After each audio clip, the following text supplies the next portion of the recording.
எல்லோருக்கும் வணக்கம். ஏலாவால நான் உங்கள் மிதுன். நம்ம சாப்பிட்ற மிட்டாயில் நிறைய விதம் இருக்குது. அதில் வாயில் போட்ட உடனே வெடிக்கிற மாதிரி ஒரு மிட்டாய் இருக்குது. நிறைய பேர் அதை சாப்பிட்ருக்கலாம், இல்லைனா கேள்விப்பட்டிருக்கலாம். இந்த மிட்டாய் வாயில் போட்ட உடனே எப்படி வெடிக்குது, இதை பற்றி தான் இன்றைக்கி இந்த வீடியோவில் பார்க்க போகிறோம். வாங்க வீடியோக்குள்ளே போகலாம்.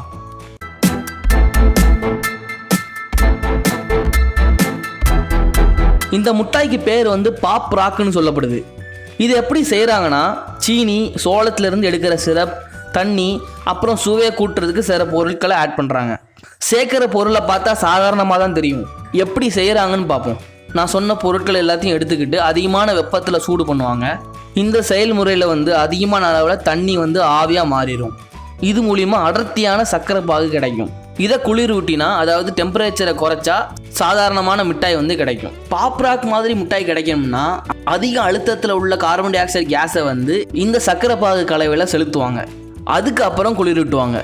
இந்த சர்க்கரை கலவை குளிரான பிறகு கடினமான தன்மைக்கு மாறிடும். இதோட சேர்த்து எளிதாக நொறுங்குற தன்மையிலையும் அது இருக்கும். இதோட சேர்த்து கார்பன் டை ஆக்சைடோட அழுத்தமும் இருக்கிறதுனால இது நொறுங்கி சின்ன சின்ன படிகமாக மாறிடும், அதாவது பாப்ராக் கேண்டியாக மாறிடும். இந்த செயல்முறையோட விளைவாக என்ன நடக்கும்னா, இந்த முட்டாய்க்குள்ள அழுத்தமுள்ள சின்ன சின்ன நீர்க்குமிழி, அதாவது கார்பன் டை ஆக்சைடு பபிள் உள்ளே சிக்கிக்கும். நம்ம வாயில் போட்டு சாப்பிடும்போது என்ன நடக்கும்னா, நம்மளோட எச்சி இந்த முட்டாயை கரைய வைக்கும். விளைவாக உள்ள அதிக அழுத்தத்தோடு சிக்கியிருந்த கார்பன் டை ஆக்சைடு கேஸ் வேகமாக வெளியே வரும். இதனால் வெடிக்கிற சத்தம் கேட்கும். இப்படி தான் பாப்ராக் முட்டாய் நம்ம சாப்பிடும்போது வாயில் போட்டால் வெடிக்குது.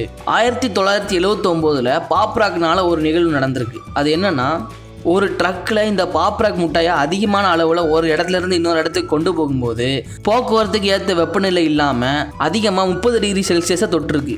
அப்போ எல்லா பாப்ராக் முட்டாயும் உருகி ஒரே நேரத்தில் காற்றை வெளியே விட்டு அந்த தாக்கத்தினால அந்த ட்ரக்கோட கதவு தானாகவே வேகமாக திறந்துருக்கு. இன்றைக்கி வீடியோ அவ்வளோதான். பாப்ராக்ஸ் நீங்கள் சாப்பிட்ருக்கீங்களா? இந்த வீடியோ பற்றி நீங்கள் என்ன நினைக்கிறீங்க? கமெண்ட்டில் சொல்லுங்கள். உபயோகமாக இருந்தால் லைக் பண்ணுங்கள், நிறைய பேருக்கு ஷேர் பண்ணுங்கள்.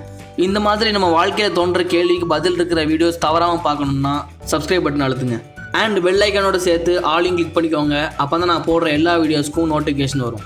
இங்கே கிளிக் பண்ணி மற்ற வீடியோஸும் பார்த்துட்டும் கூட பிடிச்சிருந்தா சப்ஸ்கிரைப் பண்ணலாம். இன்னொரு வீடியோவை பார்ப்போம். நன்றி.